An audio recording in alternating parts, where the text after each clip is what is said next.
We've built a world that trains us to see the daily commute as a necessary evil. You wake up, clock in, and trade your hours for a paycheck, just to keep the lights on. When we reduce work to a simple transaction, the physical world around us becomes invisible background noise.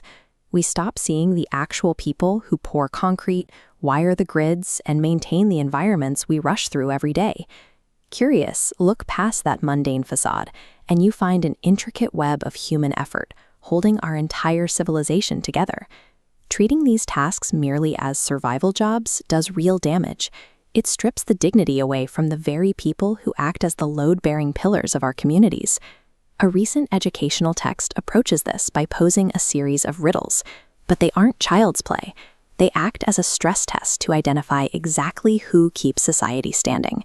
Take the first riddle: someone who sows secrets in deep furrows and watches them grow. This is the farmer, the person managing the soil and weather to provide the absolute baseline of our biological survival. Then there is the cook. They take those raw materials, apply heat and spice, and transform sheer survival calories into culture and comfort. Next comes the potter, working from wheel to kiln, and the mason, laying foundations brick by brick. Together, they take raw earth and shape it into the physical habitats that protect us. Remove any single one of these humble roles, and the modern world rapidly falls apart. The tension here is clear. What happens to our society when we stop calling these tasks jobs and start recognizing them as vocations? The text calls these vocations a gift of grace.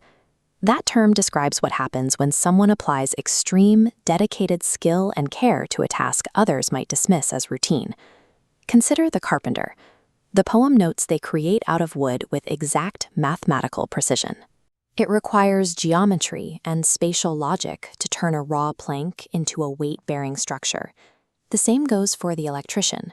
They navigate an unseen, highly technical labyrinth of cables and wires, applying strict electrical logic so that, quite literally, our lives remain bright.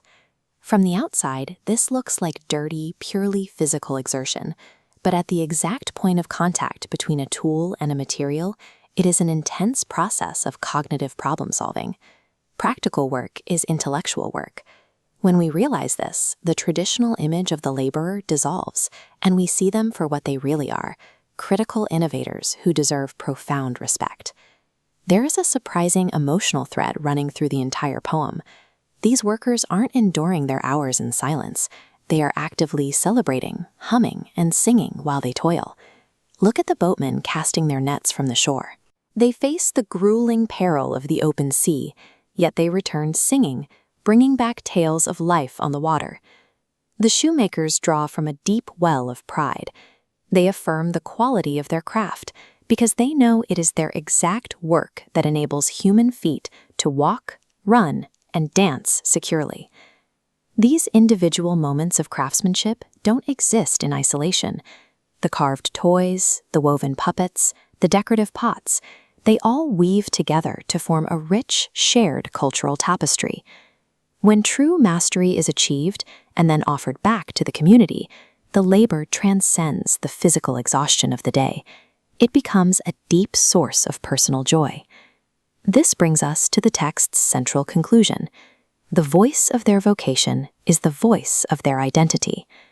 Society functions as an ecosystem of identities, a network where distinct individuals contribute their unique grace to a collective stability. The designer, the mason, the craftsperson, each one is a vital, irreplaceable node. If you pull one out, the entire structure weakens.